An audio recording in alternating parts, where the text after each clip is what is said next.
More than just fashion. Burberry. A luxury brand or a tool for survival. Because before it became a fashion icon, it helped soldiers survive the horrors of war, enabled explorers to conquer Antarctica, and accompanied record-breaking flights across the world. When people think of Burberry, they often picture elegant trench coats, the iconic check pattern, and a distinctly British sense of style. But beneath that refined surface lies a story few would ever expect. A single invention that changed the way humans faced the elements. A coat born out of war. And a brand that once stood on the brink of losing itself. Thomas Burberry, a genius born from discomfort. Thomas Burberry was born on the 27th of August, 1835 in Brockham Green, near Dorking in Surrey, and was educated at the local village school. As a young man, he apprenticed at a local draper's shop, learning the fundamentals of fabric and clothing from the ground up.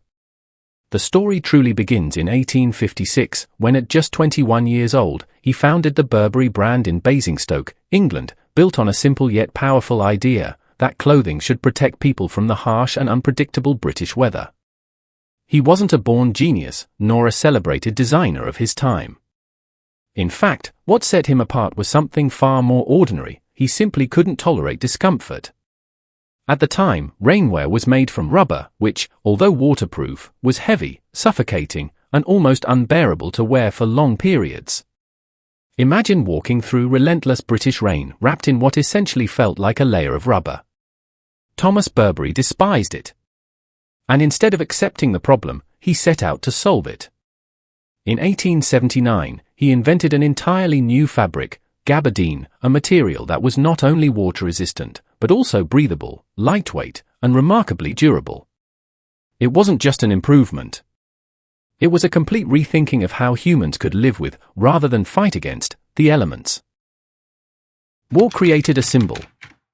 Always pushing beyond the limits of innovation, Burberry continued to evolve, not for fashion, but for those who dared to go further, explorers, pioneers, and those who faced the harshest conditions on Earth. In 1893, Fridtjof Nansen, a Norwegian polar explorer, zoologist, and future Nobel Peace Prize laureate, became the first recorded explorer to wear Burberry's innovative fabrics during an expedition to the Arctic Circle, proving that this was more than clothing, it was protection against the extreme. Then in 1912, Burberry introduced a new design known as the T-locken, a coat without buttons, secured simply with a belt, elegant in appearance, yet practical in function. But it wasn't until the outbreak of World War I that everything changed. The British Army needed something reliable, something functional, something that could withstand the brutal realities of the battlefield, and they turned to Burberry. The T-locken was redesigned, re-engineered, and transformed. It was no longer just a coat. It became a tool for survival. Small but crucial details were added: D-rings to carry equipment such as grenades, epaulets to display rank, and storm flaps to shield against wind and rain. Every element served a purpose. This wasn't fashion. This was engineering for survival. And because soldiers wore it in the trenches, it earned the name we know today, the trench coat. From that moment on, an icon was born. Not on the runway, but in the chaos of war. And it wasn't only soldiers who placed their trust in Burberry. In 1914, Ernest Shackleton wore Burberry garments during his expeditions to Antarctica, where survival depended on resilience against the most unforgiving climate on Earth, and Burberry delivered. In 1919, George V granted Burberry its first royal warrant as a tailor, a mark of official recognition from the British Crown. Around the same time, Captain John Alcock and Lieutenant Arthur Whitton Brown wore Burberry aviation suits as they completed the first non-stop transatlantic flight in an open cockpit, enduring over 72 hours of extreme conditions. And in 1937, Betty Kerber-Green wore Burberry flight gear as she set a record-breaking journey from London to Cape Town. From frozen wastelands to open skies. Burberry wasn't just worn. It was trusted. From the trenches to Hollywood. And then, something unexpected happened. Burberry stepped away from the battlefield and onto the silver screen. In 1901, the brand introduced its now iconic equestrian knight logo, a mounted knight carrying a banner inscribed with the word "Prorsum," Latin for forward, symbolizing strength, protection, and a relentless spirit of progress. It is one of the oldest logos in fashion history, and remarkably, it remains in use to this day. More than just a visual identity, it represents Burberry's enduring commitment to quality, resilience, and innovation. And when it comes to Burberry, it's impossible not to mention its most recognizable signature, the check pattern. First introduced in the 1920s, this distinctive design, combining beige, red, black, and white, gradually became synonymous with the brand, appearing across coats, scarves, and handbags. Among these, the Burberry check scarf became especially iconic, evolving into one of the most sought-after accessories in the world. In 1924, the brand formalized this pattern as what we now know as the Nova check. Yet interestingly, it began its life hidden, used only as a lining, a detail almost no one would ever see. But by 1967, everything changed.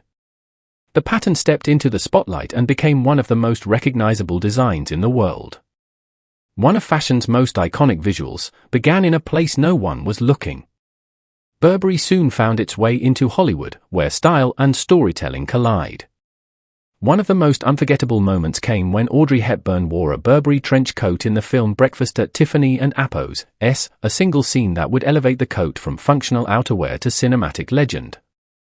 Then in 1955, Burberry was granted a royal warrant, becoming an official outfitter to the British royal family, a mark of trust and prestige at the highest level.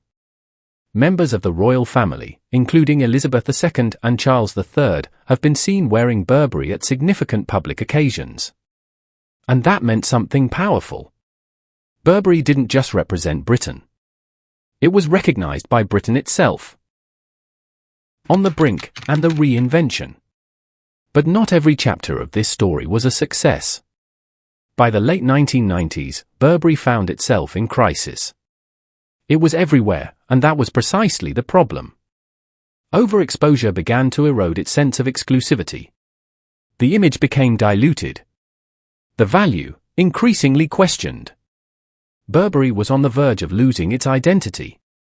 But then, it changed. In 1999, the brand quietly dropped the "tess" from Burberry's, a subtle shift, yet one that marked the beginning of a new era. It felt sharper, more modern, more aligned with the future. And this time, the transformation went far beyond products. Burberry redefined the way it engaged with the world. It became one of the first luxury fashion houses to truly embrace technology and digital culture. In 2011, Burberry became the first British luxury fashion brand to establish a major retail presence in China, one of the most critical markets in the global luxury industry, strengthening its international influence and expanding its reach.